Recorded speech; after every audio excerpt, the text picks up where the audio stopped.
प्रिय विद्यार्थियों, BA part 1 Hindi साहित्य विषय में प्रथम प्रश्न पत्र आपका है आदिकाल और भक्तिकाल।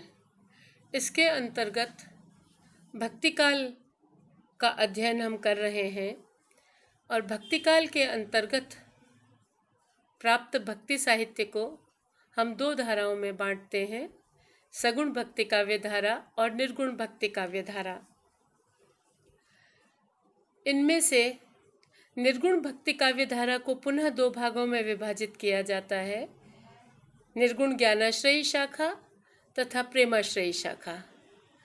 लेकिन यह विभाजन जो आचार्य रामचंद्र शुक्ल ने किया था, इसमें आगे जाकर यह सामने आया, यह शोध हुआ कि कबीर इत्यादि निर्गुण ज्ञानाश्रयी कवियों ने ज्ञान के साथ साथ राग की बात भी कही है। कबीर लिखते हैं कि ढाई आखर प्रेम का पढ़े सो पंडित होई। सामान्य रूप से सभी इस उक्ति को जानते हैं और कबीर ने अपने काव्य में जीव मात्र के प्रति प्रेम की अभिव्यक्ति की है। जीव मात्र के प्रति प्रेम से ओतप्रोत है उनका काव्य। उसमें केवल ज्ञान ही नहीं बल्कि रागात्मकता भी प्रचुरता से विद्यमान है। इसलिए ज्ञान और राग से समन्वित इस काव्य धारा को आलोचकों ने संत काव्य परंपरा कहना ज़्यादा समीचीन माना, ज़्यादा उचित माना। और इस संत काव्य परंपरा की कुछ सामान्य विशेषताएं हैं या प्रवृत्तियां हैं जिनकी चर्चा मैं आज आपके साथ करूँगी। विद्यार्थियों, संत साहित्य में साधना, लोकपक्ष और काव्य वैभव तीनों अप्रतिम रूप से विद्यमान है।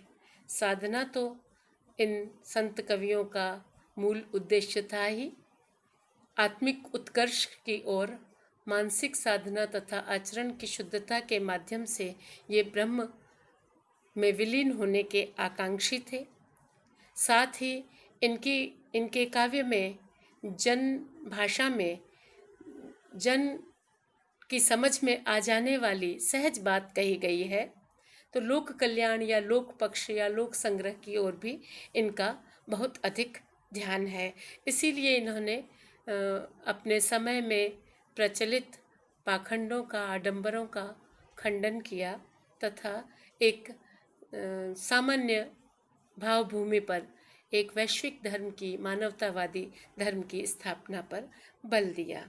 और कविता तो इनके मुख से सरलता से, सहजता से निसृत हो रही है, क्योंकि वे जब साधना कर रहे हैं तब भी अपनी साधना के तत्वों को, अपनी साधना की अनुभूतियों को जन सामान्य तक पहुंचाने के लिए वे सामान्य जनवाणी को लेते हैं और सहज ही काव्यधारा के रूप में उनकी वाणियाँ निसृत होती हैं। जैसे कबीर लिखते हैं कि तुम जिनि जानो गीत है, यहु निज ब्रह्म विचार, केवल कही समझाइया आत्म साधन सार।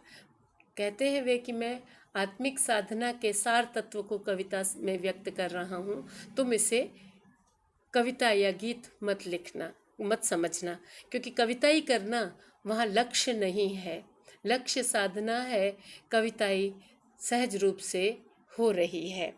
तो संत काव्य कई दृष्टियों से महत्वपूर्ण है। इन संतों का काव्य निजी अनुभवों पर आधारित है, आधारित है। वे लिखते हैं, कबीर लिखते हैं कि तू कहता उलझावन हारी, मैं कहता सुरझाई रे। तू कहता कागद की लेखी, मैं कहता आँखिन की देखी। तू कहता उलझावन हारी, मैं राख्यो सुरझाई रे।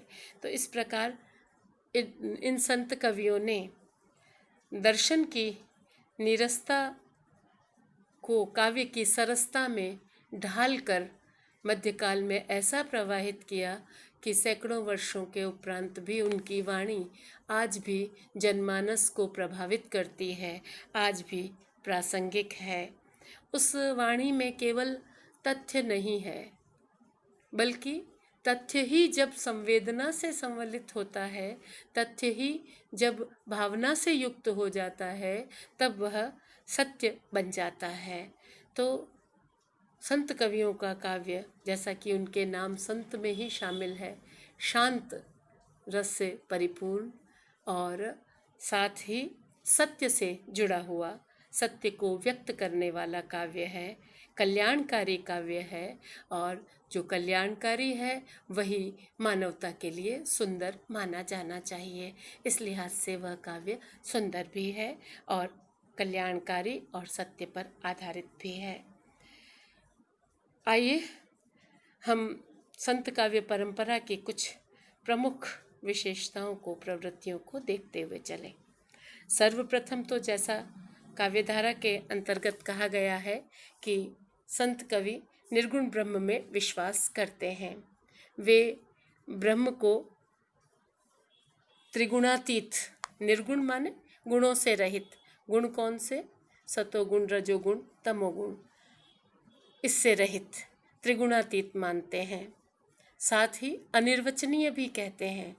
अनिर्वचनीय जिसको वाणी में नहीं बांधा जा सकता, जिसको वचनों में नहीं कहा जा सकता, उस निर्गुण ब्रह्म को संत कवि सर्वांतर्यामी, घट घट व्यापी, अजर, अमर, निरंजन, अनादि, सर्वशक्तिमान, अपार्थिव, प्रकाश पुंज और अजन्मा भी मानते हैं। उस ब्रह्म को के सूक्ष्म रूप को ये मानते हैं। इसलिए कहते हैं कि कस्तूरी कुंडली बसे, मृग ढूंढे वन माही, ऐसे घट घट राम है, दुनिया देखे नाही। इसी तरह वे ये भी कहते हैं, पुहुप बास्ते पातरा, ऐसा तत्व अनूप।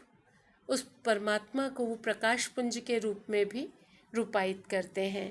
हाँ, कबीर राम का नाम लेते हैं, लेकिन वे साथ में यह भी कहते हैं कि दशरथ सुत तिहु लोक बखाना, राम नाम का मर्म है आना। राम उनके यहाँ निर्गुण हो जाते हैं। राम तुलसी के यहाँ सगुण है, कबीर के यहाँ निर्गुण है। इस प्रकार ये सभी संत कवि निर्गुण, जो कि निर्विकार भी है और सूक्ष्म है, उसकी सत्ता को स्वीकार करते हैं।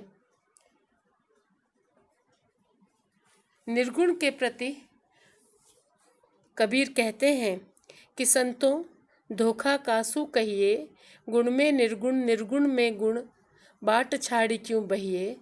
अजरा अमर कथे सब कोई, अलख न वै न जाई, जाति स्वरूप बरन नहीं जाके, घट घट रहियो समाई। पिंड ब्रह्मंड कथे सब कोई, बाके आदि न अंत, पिंड ब्रह्मंड छाड़ी जे कथिए, कहे कबीर हरि सोई। तो इनका जो हरि है वह अव्यक्त है और वह ज्ञान से भी, योग से भी और भक्ति से भी प्राप्त किया जा सकता है। जब ब्रह्म की बात आती है तो साथ में जीव की भी बात आती है और कबीर अद्वैतवाद को यहाँ मानते हैं, यानी तात्विक रूप से वे जीव और ब्रह्म को एक ही गुणों से युक्त मानते हैं। वह परमात्मा जीवात्मा के रूप में परमात्मा के अंश के रूप में वह भूमि पर आता है, जन्म लेता है, तब वह निर्विकार होता है। किंतु माया के प्रभाव से वह जीव अपने शुद्ध रूप को भूल जाता है और जागतिक प्रपंच में लीन हो जाता है।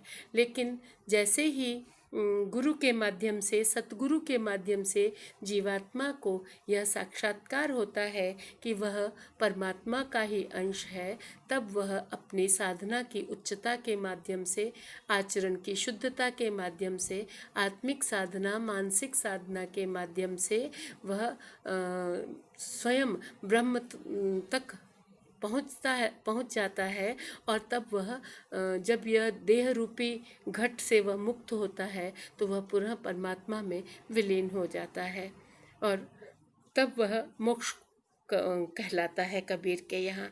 कबीर के यहाँ मोक्ष ईश्वर के निकट पहुंचना, परमात्मा के निकट पहुंचना नहीं है, बल्कि उनका ईश्वर, जिसे वो ब्रह्म ही कहते हैं, ब्रह्म में विलीन हो जाना है। तो इस प्रकार कबीर दर्शन की दृष्टि से, कबीर और अन्य संत कवि दर्शन की दृष्टि से अद्वैतवादी हैं। जगत के बारे में इनके क्या विचार हैं ये देखें, तो ये संत कवि संसार को नश्वर मानते हैं। जैसे कबीर लिखते हैं कि धुआं कह रहा धोरहर, जात न लागे बार। धुएं के बादल जैसा ये संसार है। बार बार वे माली आवत देख कर कलियाँ करी पुकार, फूले फूले चुन लिए कल ही हमारी बार। इस प्रकार अनेक साखियों में वे संसार की नश्वरता का वर्णन करते हैं। संसार को सेमल का फूल कहते हैं, जो क्षण भर में विलुप्त हो जाता। पानी केरा बुदबुदा असमानस की जाति, देखत ही छिप जाएगा जो तारा पर भाति। जीवात्मा की भी नश्वरता की वे बात कहते हैं। माया को वे ब्रह्म की प्राप्ति में व्यवधान मानते हैं, और माया को वे नारी रूप में भी कहीं कहीं चित्रित करते हैं। कनक कामिनी को माया के रूप में मानते हैं। लेकिन साथ ही जो मानव के दुर्गुण हैं, काम क्रोध लोभ मोह मद अहंकार मत्सर द्वेष ईर्ष्या, इस सब को वे त्याज्य मानते हैं, हेय मानते हैं, और वे जो निर्गुण ब्रह्म को प्राप्त करने में इनको व्यवधान के रूप में चित्रित करते हैं। इसी तरह आगे बढ़ें और देखते हैं हम कि कबीर बहुदेववाद अथवा अवतारवाद का विरोध करते हैं।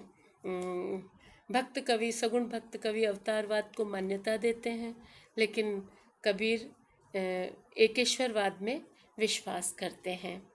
यह कबीर के काव्य पर इस्लाम के प्रभाव को भी माना जा सकता है, लेकिन ऐसा लगता नहीं है। मुझे लगता है कि नहीं, कबीर तो भक्तों के ही अधिक निकट थे।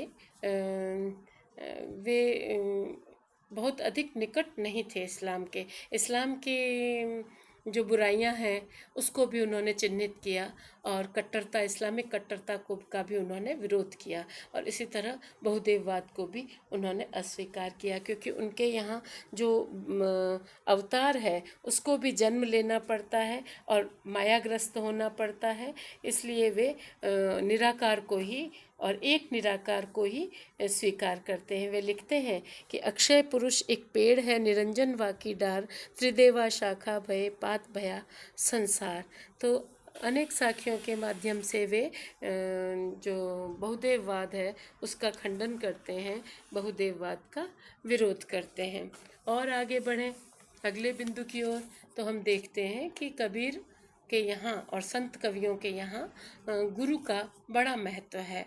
गुरु के बिना वे कहते हैं कि ज्ञान की प्राप्ति नहीं हो सकती, क्योंकि गुरु ही शिष्य के ज्ञान चक्षुओं को उन्मीलित करता है। क्योंकि जो सामान्य नेत्र हैं उनसे तो सामान्य जगत दृश्यमान होता है या दिखाई देता है। वह परमात्मा जो अलग है, निरंजन है, उसको देखने के लिए तो ये सामान्य भौतिक चक्षु काम नहीं करते हैं। उस अनंत को देखने के लिए तो ज्ञान के चक्षु चाहिए। अनंत को देखने के लिए गुरु ही माध्यम हो सकता है, वही उस अनंत को दिखाने वाला हो सकता है। आपने शुरू से चौथी पाँचवीं क्लास से एक कबीर की साखी आपको याद होगी कि गुरु गोविंद दो खड़े का केला गोपाए, बलिहारी गुरु आपने गोविंदियो बताए। एक और जगह पर वो कहते हैं कि सतगुरु साचा सूर्यवा सबद जुबाया एक, सतगुरु साचा सूर्यवा सबद जुबाया एक, लागत ही वह मिल गया पड़िया कलेजे छेक। लेकिन साथ साथ देखिए कि वे गुरु की बात करते हैं तो सतगुरु के महत्व का, महिमा का गायन करते हैं। जो पाखंडी गुरु है उसका वे विरोध करते हैं। वे लिखते हैं कि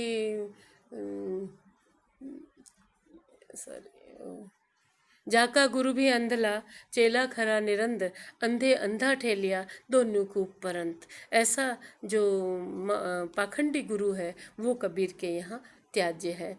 वे लिखते हैं कि सतगुरु की महिमा अनंत, अनंत किया उपकार, लोचन अनंत उघाड़िया, अनंत दिखावनहार।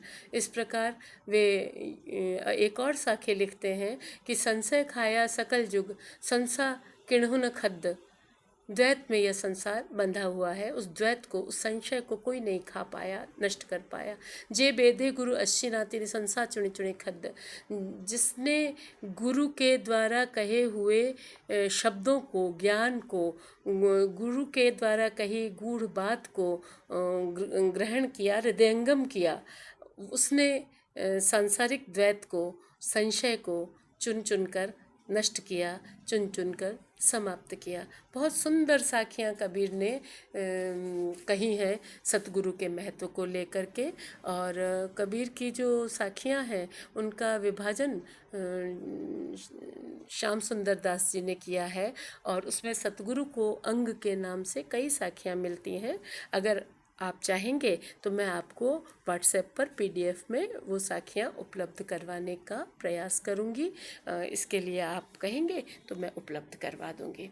और आगे बढ़ें कि कबीर और संत कवि, चाहे वह रैदास हों, चाहे दादू हों, चाहे धन्ना हो, पीपा हो, है ना, ये सभी जाति पाति के भेदभाव का विरोध करते हैं।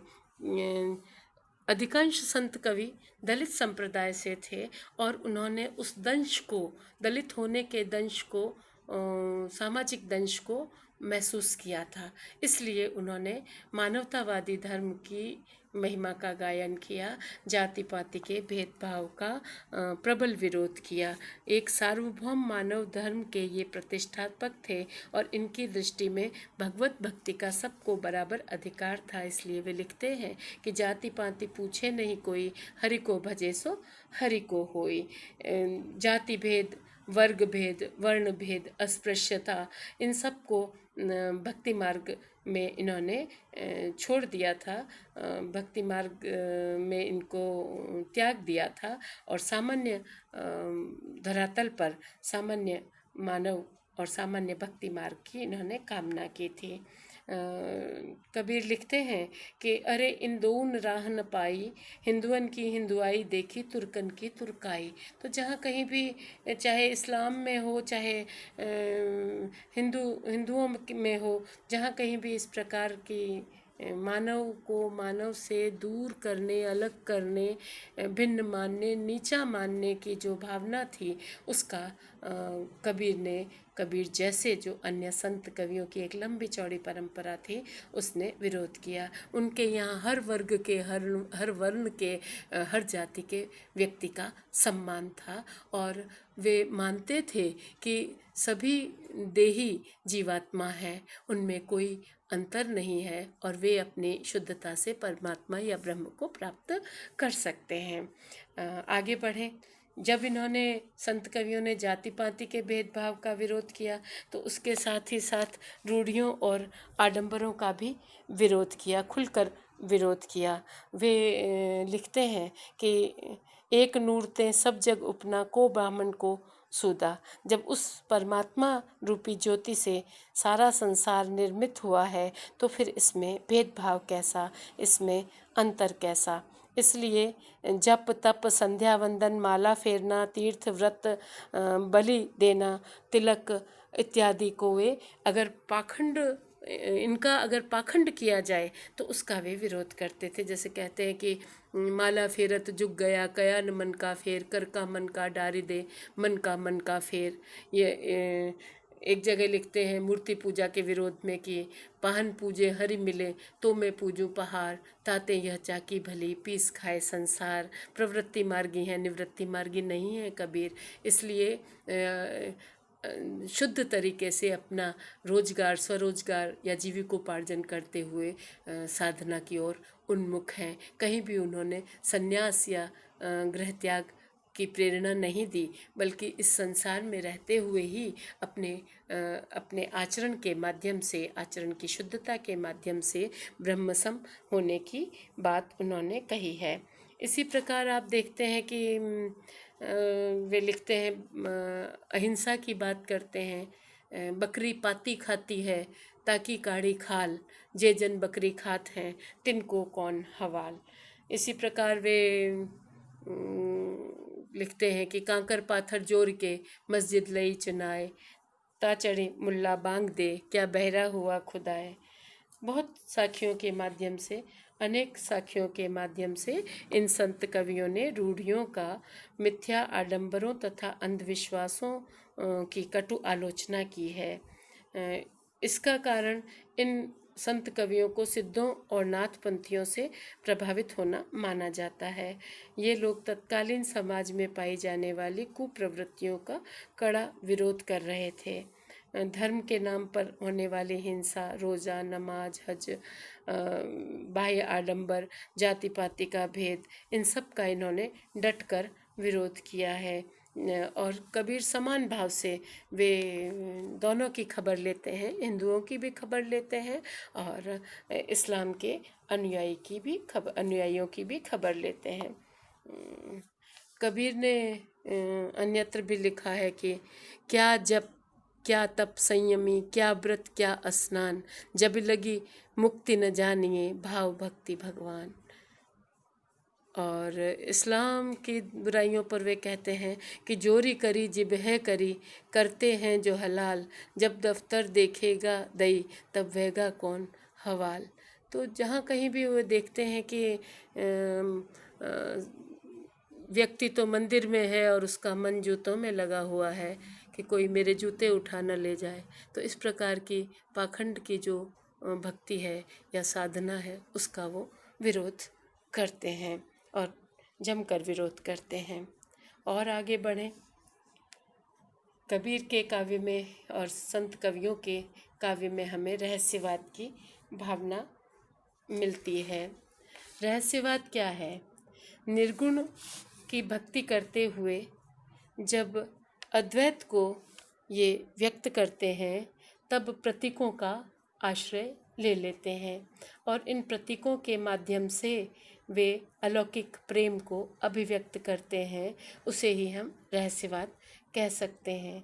साधना के क्षेत्र में जिसे ब्रह्म कहा जाता है, वही साहित्य के क्षेत्र में रहस्यवाद कहा जाता है। संतों का रहस्यवाद एक और तो शंकराचार्य के अद्वैतवाद से प्रभावित है ही, कहीं पर इनके रहस्यवाद पर योग का भी स्पष्ट प्रभाव है, जहाँ की इंगला पिंगला और सहस्त्रदल कमल आदि प्रतीकों का प्रयोग ये संत कवि करते हैं।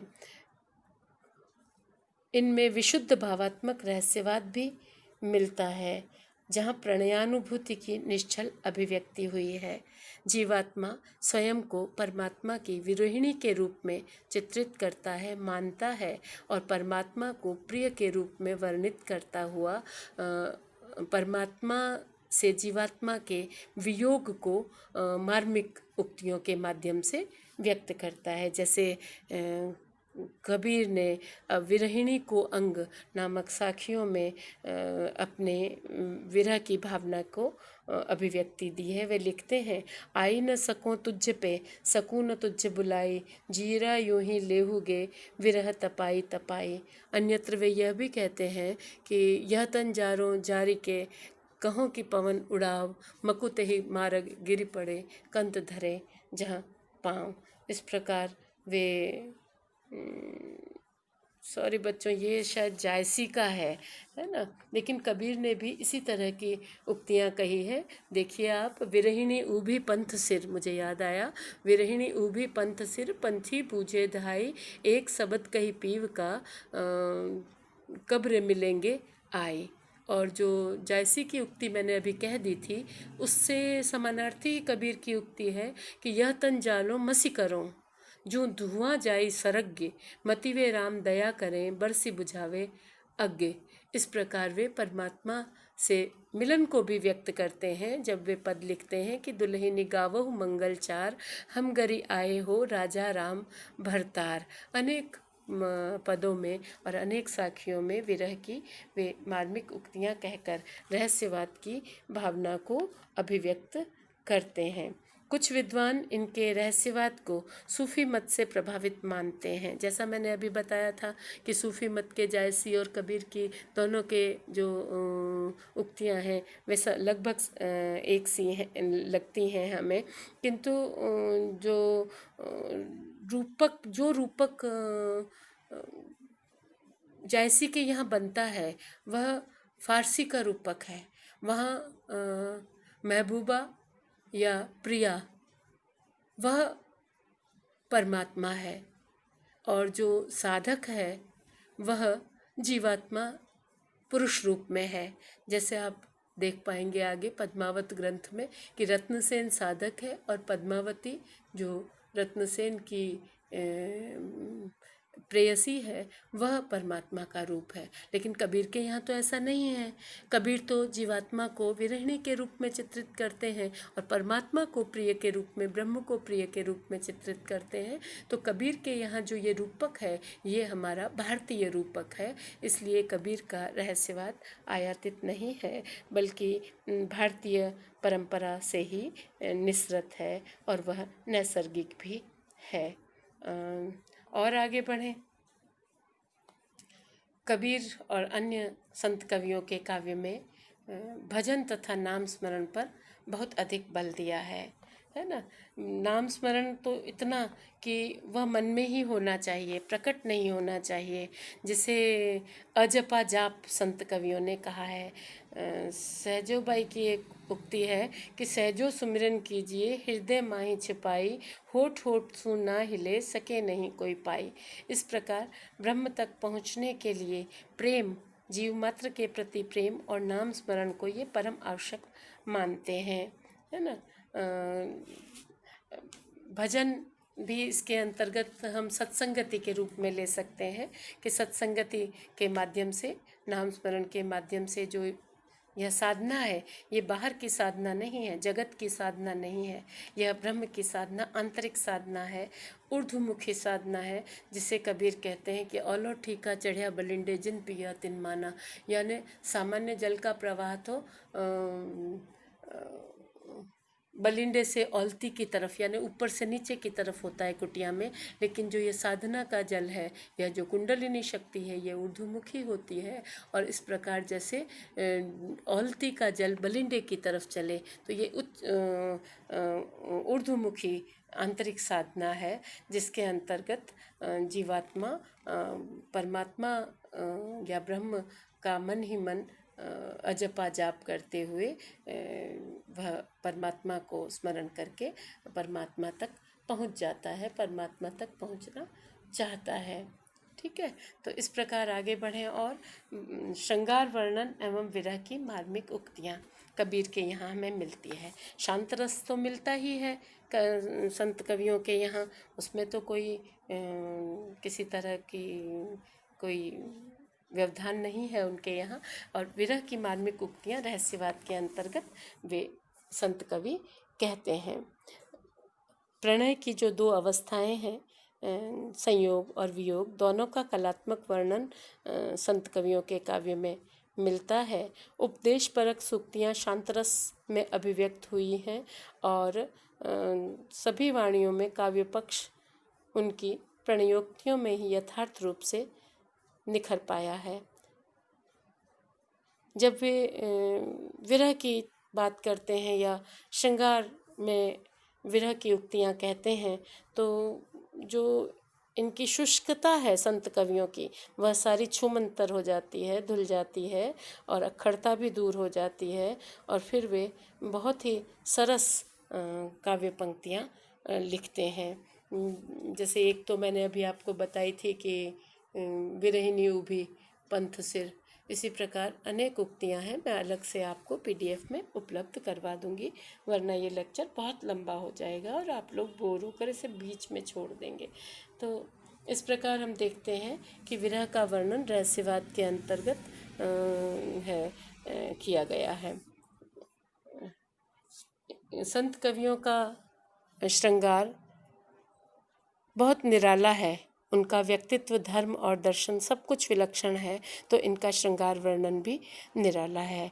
एक ओर जहाँ वह अपने परिष्कृत रूप में लोक की सीमाओं को छूता है तो दूसरी ओर वह ऊर्ध्व प्रयाण की बलवती प्रेरणा भी देता है। इनके विरह वर्णन में, इनके श्रृंगार निरूपण में दिव्य रस की आर्द्रता है, वासना की आविलता नहीं मिलती है। आगे बढ़े, नवा बिंदु ले लें, लोक संग्रह की भावना या लोक कल्याण की भावना।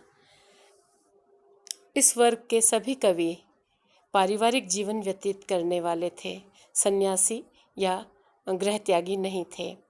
इसी कारण इनकी वाणी में जीवनगत अनुभव की सर्वांगीणता हमें मिलती है।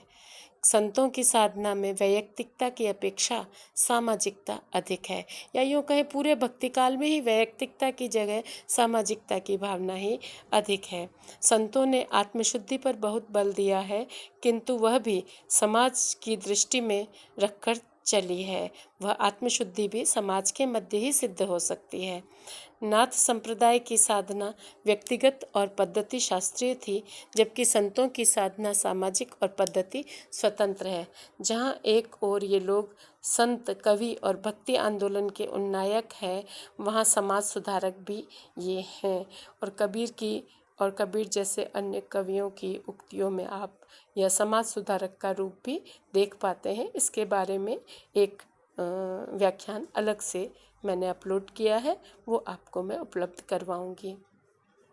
संत काव्य में उस समय का समाज प्रतिबिंबित हुआ है और कर्मण्यता इन संतों की वाणी का सार है। आगे बढ़े, नारी के प्रति दृष्टिकोण। हर युग में विचारक, कवि संसार के प्रति, नारी के प्रति अपने दृष्टिकोण को व्यक्त करता है।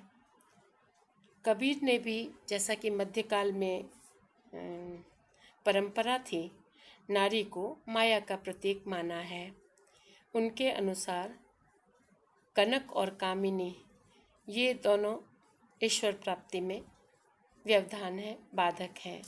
और कबीर लिख पढ़ते हैं कि नारी की झाई पड़े अंधा होत भुजंग, कबीरा तिनकी कौन गति जे नित नारी संग। लेकिन यह नारी का जो कामिनी रूप है उसी के लिए कहा गया है। जहाँ कहीं भी नारी नारी के मूल्यगत स्वरूप को या मूल्य पर आधारित स्वरूप को वे देखते हैं, उसकी वे प्रशंसा करते हैं। एक कहानी संस्कृत में मैंने बहुत पहले पढ़ी थी, आपने भी पढ़ी होगी, कि नाहम बलाका। एक ऋषि पेड़ के नीचे तपस्या कर रहे थे, तपस्या पूर्ण हुई। बहुत संक्षेप में मैं आपको बताऊंगी। तपस्या पूर्ण हुई, नेत्र खोले तो उसी समय एक पक्षी ने ऊपर से, बलाका ने, बगुले ने, किसी पक्षिणी ने उनके ऊपर विष्ठा कर दी, भेंट कर दी। आग बबूला हो गए ऋषि महाशय और उन्होंने ऊपर देखा। उनकी दृष्टि पड़ते ही वह बलाका जल के भस्म हो गई।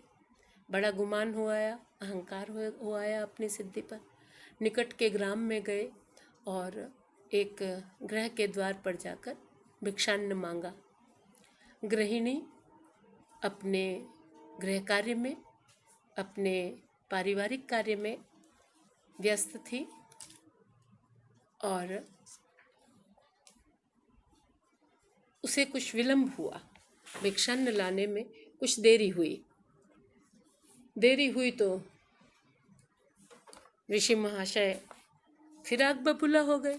सामान्य नारी, तुच्छ नारी, माया नारी, तुझे तो मैं देखते ही भस्म कर दूंगा। तो जैसे ही वह अन्न लेके कुछ विलंब से पहुंची तो ऋषि ने उनको बड़ी उसी जलती हुई नज़रों से देखा, क्रोधित नज़रों से देखा। और उस गृहिणी ने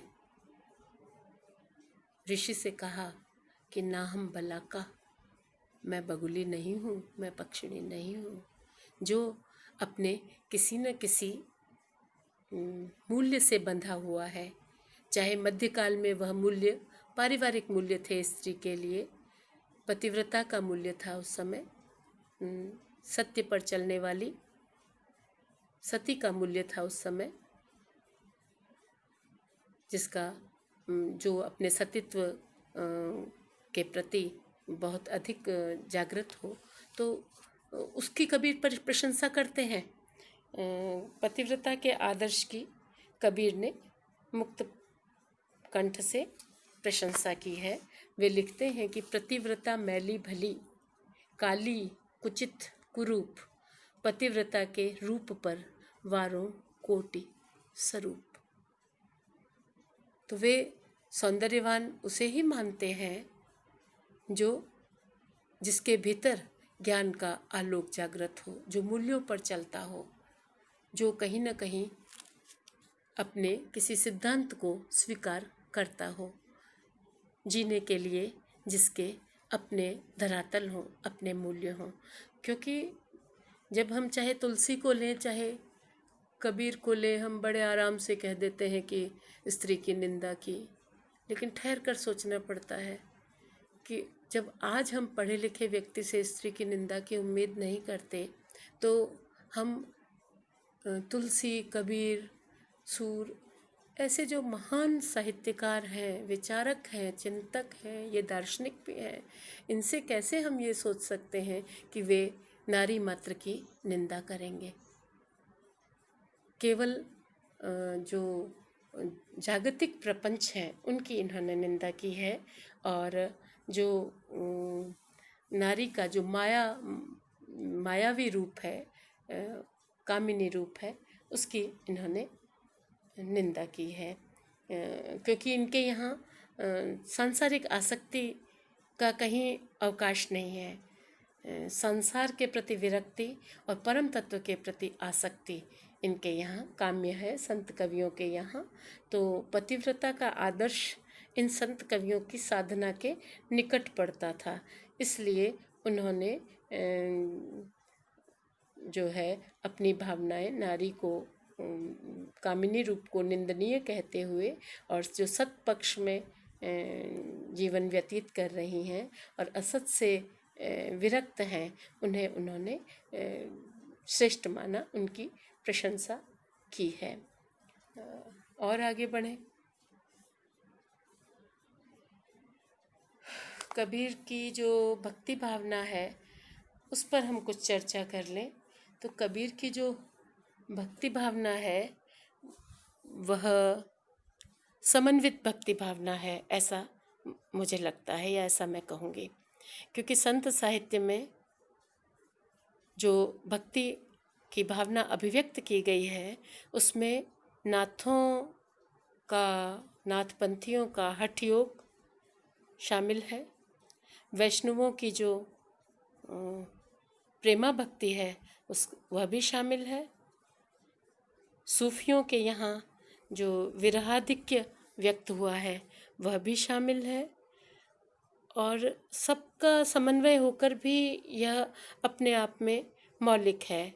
इसमें ज्ञान के माध्यम से, शुद्ध कर्म के माध्यम से और योग के माध्यम से ब्रह्म की अनुभूति करने का तर्क दिया गया है, या यह माना गया है कि कर्म, ज्ञान और योग, इनसे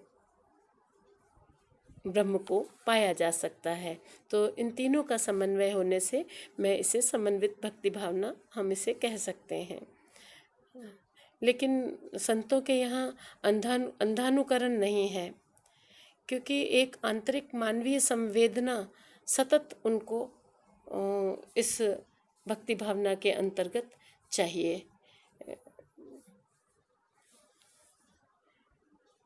वे लौकिक का आधार लेकर भी अलौकिक तक पहुँचने की कामना करते हैं। प्रतीक उनके यहाँ पीछे छूट जाते हैं, और वे लिखते हैं कि जहाँ प्रेम है वहाँ काम का कोई स्थान नहीं, वहाँ अहंकार का कोई स्थान नहीं।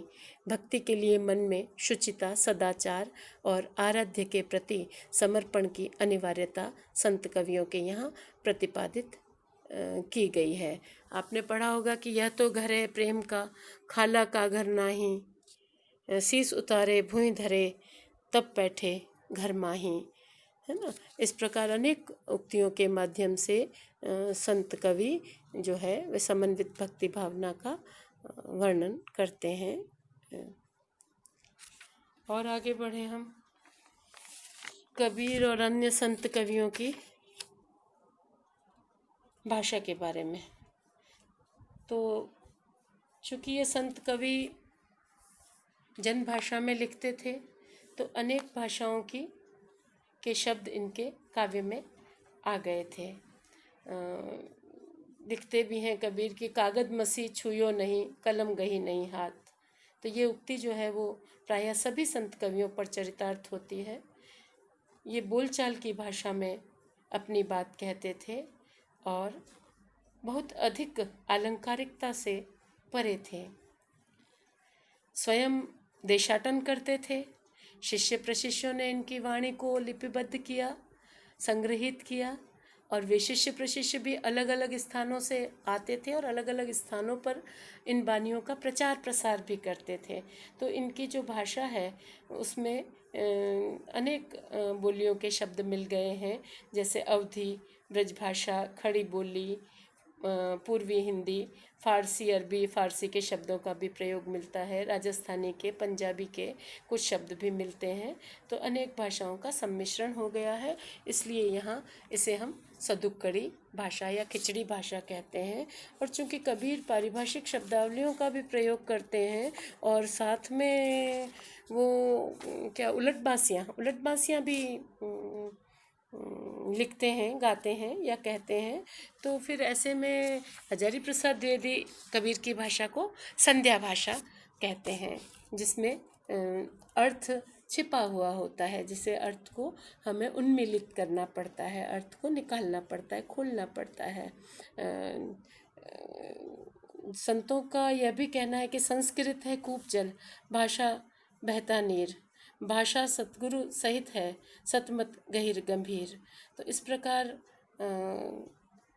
उन्होंने शास्त्रीय भाषा में अपनी बात नहीं कही, बल्कि सामान्य, सीधी सादी, सरल और भावानुकूल भाषा में अपनी बात कही है। छंदों की दृष्टि से देखें तो जो संत कवि हैं इन्होंने गेय मुक्तक और पाठ्य मुक्तक लिखे हैं।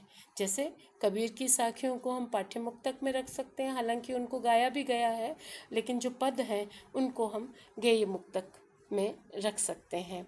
तो साखी में, सबद में, रमैनी, चौपाई, कवित्त, सार, इस प्रकार अनेक छंदों का प्रयोग ये संत कवि करते हैं। केवल सुंदरदास जो हैं वे छंद शास्त्र से के ज्ञाता थे, शेष संत छंद शास्त्र से अनभिज्ञ थे। तो सहज रूप से उनको जो छंद उपलब्ध हुआ, जो उनकी वाणी या उनके विचार को सुहाया, उसमें उन्होंने अपनी बात कह दी है। आडंबर रहित और सरल भाषा है, जो अनायास अलंकार आ गए हैं, जिसमें रूपक भी है, उपमा भी है, उत्प्रेक्षा भी है, दृष्टांत भी आपको मिलेंगे, उदाहरण भी मिलेंगे। तो इस प्रकार अनायास जो अलंकार आ गए हैं उन्होंने प्रयुक्त किए हैं।